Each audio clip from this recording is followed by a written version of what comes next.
What happens when country music's biggest star sits down for what should be a routine interview, only for the host to dig into the one topic he never talks about?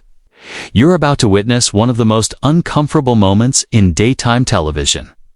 History, where years of buried tension finally explode into the open. This is the story of how a simple question turned into a career-defining moment that nobody saw coming. Make sure to subscribe and drop a comment telling me what you think really happened here, because this conversation will leave you questioning everything you thought you knew about these two superstars. Asterisk.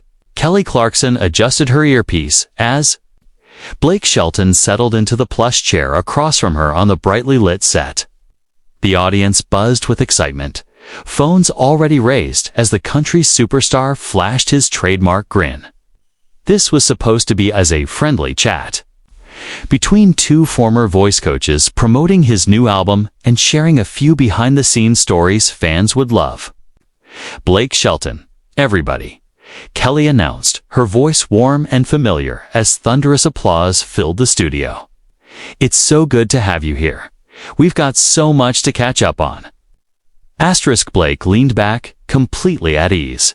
Always good to be here, Kelly. Thanks for having me. This place looks incredible, way fancier than those spinning chairs we used to have. The audience laughed, and Kelly smiled. Don't even get me started on those chairs. I still have back problems from spinning around so much. Then, her tone shifted, almost imperceptibly. But speaking of the voice, I have to ask you something fans have been dying to know. Asterisk. Blake's smile stayed in place, but his eyes sharpened. Shoot, you know I'm an open book. Kelly leaned forward, her expression growing serious. There's been a lot of speculation about what really happened during that last season we did together. The tension was obvious on screen, and I think it's time we address the elephant in the room. Asterisk. Blake's jaw tightened. I'm not sure what you're getting at, Kelly. We had a great time working together. Always did. Kelly didn't let it go. Come on, Blake. We both. No, that's not entirely true. There were real issues behind the scenes, and our fans deserve to know what was really going on. Asterisk. The studio fell silent. Blake shifted in his chair, his easygoing demeanor beginning to crack. I came here to talk about my music, not to rehash old drama that frankly doesn't exist. Kelly shook her head. But it does exist. And pretending it doesn't is exactly the problem. You made comments to producers about my coaching style that were completely out of line, then acted like nothing happened when we were on camera together. Asterisk. Blake's eyes flashed. Excuse me, you spent half that season undermining my advice and making digs about country music not being real music. You want to talk about what was out of line? The audience was frozen, sensing they were witnessing something far more raw than scripted talk show banter. Asterisk. Kelly's cheeks flushed. That's not what happened. I was trying to help those kids find their own voice, not turn them into Blake Shelton clones. Blake sat up straighter. I've launched more careers from that show than anyone else, and you know it. Honest feedback isn't the same as blowing sunshine. Asterisk. Honest feedback. Kelly shot back. You told Sarah Mitchell her song sounded like something a teenager would write in her diary. She was 17. That wasn't honesty. That was cruelty. Blake's expression hardened. She needed to hear the truth. Sometimes being a mentor means being tough. Asterisk. Tough and mean are not the same thing, Kelly said. And what you said after she left the room was even worse. Blake gripped the arms of his chair. And what exactly did I say, Kelly? Her eyes narrowed. You said she didn't have what it takes for Nashville because she was too soft. Then you laughed and said maybe she should write songs for Disney movies instead. Asterisk. Blake went pale, then red. That was a private conversation between coaches. Kelly's voice rose. There are always cameras rolling, and Sarah was standing. Outside the door, she heard everything. Blake snapped back. How was I supposed to know? And where is she now?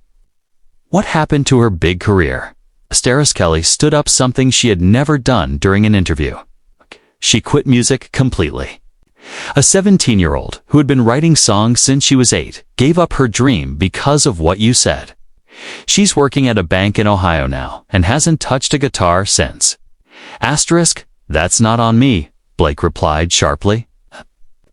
She couldn't handle criticism. Maybe she didn't have what it takes. Kelly laughed bitterly. You destroyed a kid's confidence because she didn't fit your narrow idea of country music. That wasn't criticism. That was sabotage. Blake stood, towering over her.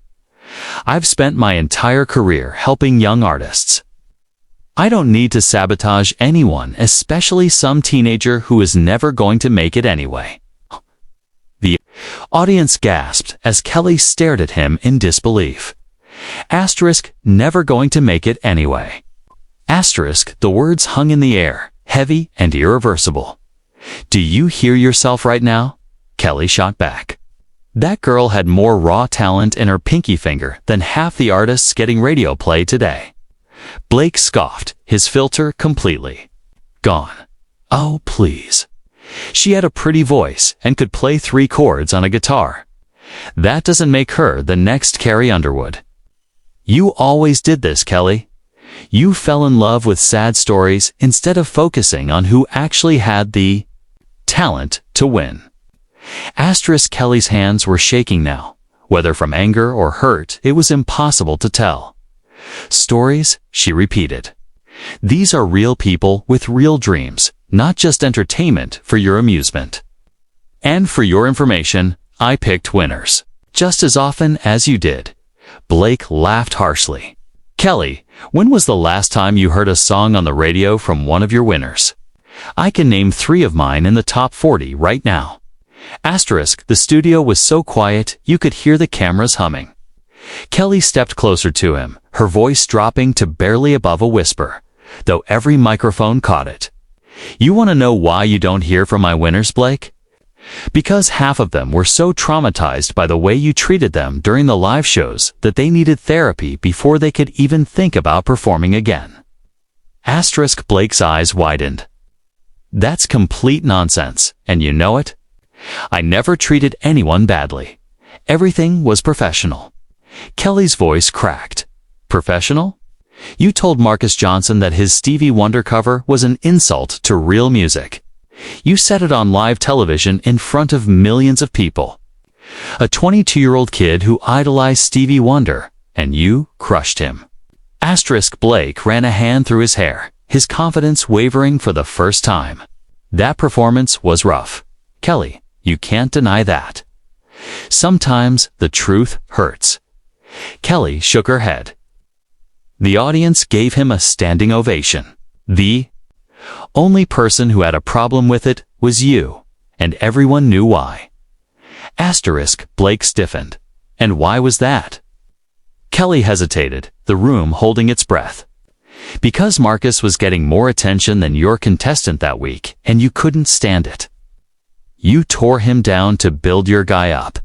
The accusation landed like a bomb. Blake's face shifted from shock to anger, then to something cold. That's ridiculous. I have never sabotaged another coach's contestant. Then explain, Kelly said evenly, why every time one of my contestants gained momentum, a tome suddenly had something negative to say. Every single time. Blake fired back. Maybe because they had issues that needed to be addressed. I wasn't going to pretend they were perfect.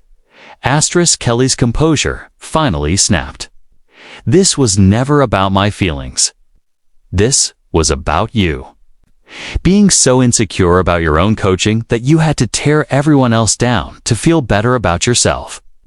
The words hit Blake hard, stripping away his practiced charm. Insecure, he snapped. I've sold millions of albums. I've had dozens of #1 hits. What do I have to be insecure about? Kelly didn't flinch. Oh, was all that success? And you still felt threatened by a 17-year-old girl with a guitar and a dream. that tells me everything. Blake took a step back, fists clenched. I wasn't threatened. I was giving her realistic expectations. Kelly's voice was calm now, and that made it cut deeper.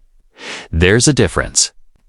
Between preparing someone for reality and crushing their spirit, you crossed that line on purpose. Asterisk, the audience sat in stunned silence. Blake glanced around, suddenly aware of the cameras and the millions who would eventually see this. His voice dropped. Kelly, we should probably wrap this up. This isn't the kind of discussion that belongs on your show. Kelly shook her head. No, you don't get to shut this down. You owe those kids an explanation, and you owe me one. Asterisk, I don't owe you anything, Blake replied. We worked together. It didn't always go smoothly. Now it's over. Kelly's eyebrows shot up. Didn't go smoothly? You made my last season a nightmare. Every decision I made, every piece of advice I gave, you criticized it. Not just to me, but to producers, crew, everyone. Asterisk, if you had a problem, Blake said tightly, you should have talked to me then. I did, Kelly shot back. And you told me I was too sensitive, that I needed thicker skin. You dismissed every concern I raised. Blake looked away, his gaze dropping to the floor. I don't remember it that way. Kelly laughed bitterly. Course you don't. To you, I was just another coach who didn't understand how things worked. But I'd already won a Grammy and sold millions of records before I ever stepped on that set. Blake's anger flared again. Then why did you act like you knew better than everyone? Because I cared more about those contestants than winning a stupid competition, Kelly said without hesitation, and apparently that made me the enemy. Some of Blake's anger drained away. You weren't the enemy. We just had different approaches. Asterisk, different approaches. Kelly repeated softly. Your approach was breaking scared kids down. Mine was building them up. If that's different approaches, then we never belonged. On the same show, Blake was quiet for a long moment.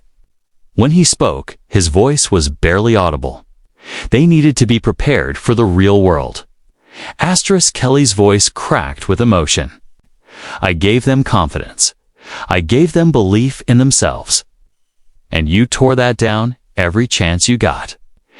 Do you have any idea how that felt to watch? Blake looked up at her, and for the first time, something like vulnerability crossed his face. Asterisk, Kelly, I never meant to hurt anyone, Blake said quietly. I was just trying to do my job the only way I knew how. Asterisk, Kelly studied him for a long moment. When she spoke again, her voice was softer, but still firm. Your job was to mentor Blake, not to judge. There's a difference, and somewhere along the way, you forgot that. Asterisk, Blake stood there in silence, the weight of her words settling over him like a heavy blanket. The studio was so quiet that the sound of someone shifting in their seat felt unnaturally loud. Finally, Blake reached up and unclipped his microphone. I can't do this, he said, his voice barely audible. This isn't what I signed up for. Asterisk, Kelly watched as he fumbled with a microphone pack at his belt. Blake, we can work through this, she said gently. We can actually talk about what happened and maybe find a way forward. Asterisk, but Blake was already walking toward the edge of the stage. I'm sorry if I hurt those kids. I really am, he said, without turning back. But I can't sit here and be painted as some kind of villain when I was just trying to help them succeed. Asterisk, Blake, please, Kelly called, taking a few steps after him. Don't walk away from this. We can figure it out. Asterisk, he paused at the edge of the stage and turned back to face her one last time. Some things can't be figured out, Kelly. Some bridges get burned, and they stay burned. Asterisk, with that, he stepped off the stage and disappeared into the wings, leaving Kelly standing alone before a stunned studio audience. She remained there for a moment, collecting herself, before slowly walking back to her chair and sitting down. Heavily. Well, she said at last, looking straight into the camera. I guess that's one way to end an interview. The camera lingered on her face before she continued. I know that was intense, and I know it probably wasn't what you expected when you tuned in today. But sometimes these conversations need to happen, especially when they're uncomfortable. She took a deep breath and managed a small smile. If you stayed with us through all of that, make sure to subscribe and let me know in the comments what you think about what just happened. Do you think this conversation could have gone differently? Or was this confrontation inevitable from the start? I honestly don't know the answer myself, but I'd love to hear your thoughts.